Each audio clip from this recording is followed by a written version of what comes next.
Começando mais interação. Hoje teremos a participação do diretor do Hemocentro de Marília, Dr. Fabral Júnior. Doutor, seja bem-vindo ao nosso programa. E eu queria perguntar, começando para o senhor, o que seria a medula óssea, para tirar as dúvidas já de início das pessoas. Inicialmente eu queria agradecer o convite da TV Universitária para estar aqui hoje em Tupã, nesse dia de sol bonito, e dizer que é uma satisfação, então, poder retornar a Tupã. É importante que o telespectador entenda a diferença entre medula óssea e medula espinhal, inicialmente. A medula óssea é aquela que está dentro dos ossos, né? Que está entre as duas partes duras dos ossos, enquanto que a medula espinhal é a medula onde estão os nervos, onde está o líquido céfalo-raquidiano. Então tudo que nós falarmos aqui hoje será da medula óssea, popularmente conhecida como tutano, né? É um tecido líquido que tem a capacidade de produzir os glóbulos do sangue. E como que é o transplante de medula óssea? Existe uma série de doenças doenças próprias da medula óssea e doenças que podem infiltrar a medula óssea vinda de outros tecidos. Doenças próprias da medula óssea, nós temos as leucemias, né? Nós temos principalmente as leucemias. E doenças que estão fora da medula óssea, como por exemplo o tumor de próstata, né? Tumores do tubo digestivo, né? E que pode invadir a medula óssea. Nessa situação, mas principalmente nas leucemias, que são doenças próprias da medula óssea, um dos tipos de tratamento é a troca dessa medula óssea, né? Muitas vezes a quimioterapia, a própria radioterapia, ela não é capaz de resolver totalmente o problema, curar uma leucemia. Então há necessidade de um transplante de medula óssea, que nada mais é do que um indivíduo, né? Geralmente da família, que nós chamamos de parentes, ou transplante parentado, quer dizer, indivíduos que vão doar a sua medula óssea, parte da sua medula óssea, para aquele ente querido da família. Então, uma troca de medula óssea. E é verdade que geralmente o pai e a mãe não podem ser doador? O que acontece é que para compatibilidade, quer dizer, para que haja um transplante entre duas pessoas, é preciso que haja uma compatibilidade, né? É preciso que as pessoas sejam compatíveis em alguns sistemas de grupo sanguíneo, principalmente relacionado com o sistema HLA. E durante a nossa entrevista vocês terão a oportunidade de entender melhor como que é essa doação, como é que funciona esse sistema de histocompatibilidade. Mas, habitualmente, quer dizer, toda a nossa herança genética vem metade do pai e metade da mãe. Então, se tem um filho que necessita de um transplante de medula óssea, se ele receber só a doação do pai, ele terá só metade da compatibilidade, né? Já que a outra metade veio da mãe. Então, o ideal, quando alguém numa família necessita de um transplante, o ideal e a maior chance é que ocorra entre os irmãos, uma vez que todos os irmãos receberam a herança do mesmo pai e da mesma mãe, né? A chance de você encontrar, para você ter uma ideia, um doador compatível dentro de uma família, entre os irmãos, é de 25%, ou seja, de um quarto. Então, em apenas 25% das vezes, nós conseguimos encontrar um irmão compatível que possa doar a medula óssea. Quando isso não acontece, quando não há um doador compatível dentro da família, é preciso lançar mão de doadores não parentes, são chamados doadores não aparentados, né? Então é preciso que haja um banco de doadores de medula óssea para que você possa então viabilizar um transplante.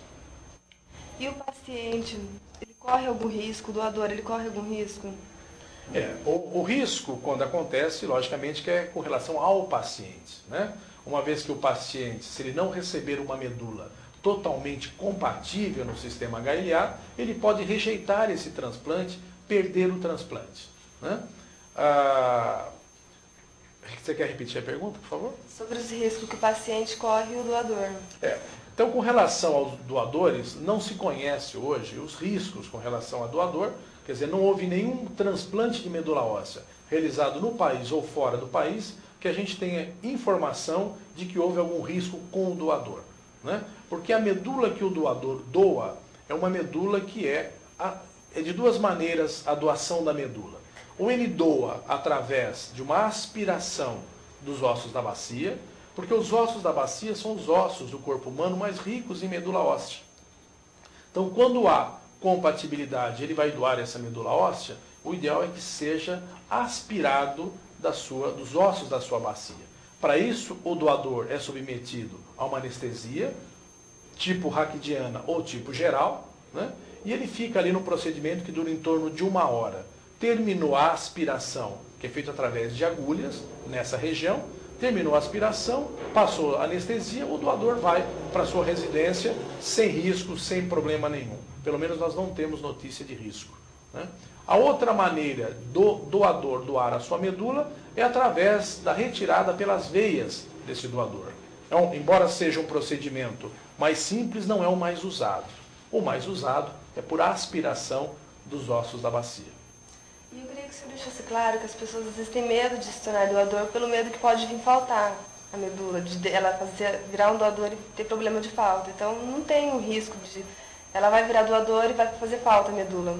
Na verdade, quando um paciente necessita de um doador e esse doador não é encontrado dentro da própria família, ele tem que ter a sorte de lançar mão, né, de encontrar um doador compatível num registro nacional, que é chamado REDOME, é o registro de doadores de medula óssea que se encontra no Instituto do Câncer no Rio de Janeiro. Então, como é que esse sistema de registro funciona? O indivíduo que se propõe a ser um doador voluntário de medula óssea, na realidade, num primeiro momento, ele não doa medula óssea. Na realidade, ele doa 5 a 10 ml de sangue, como se fosse fazer um exame laboratorial de sangue.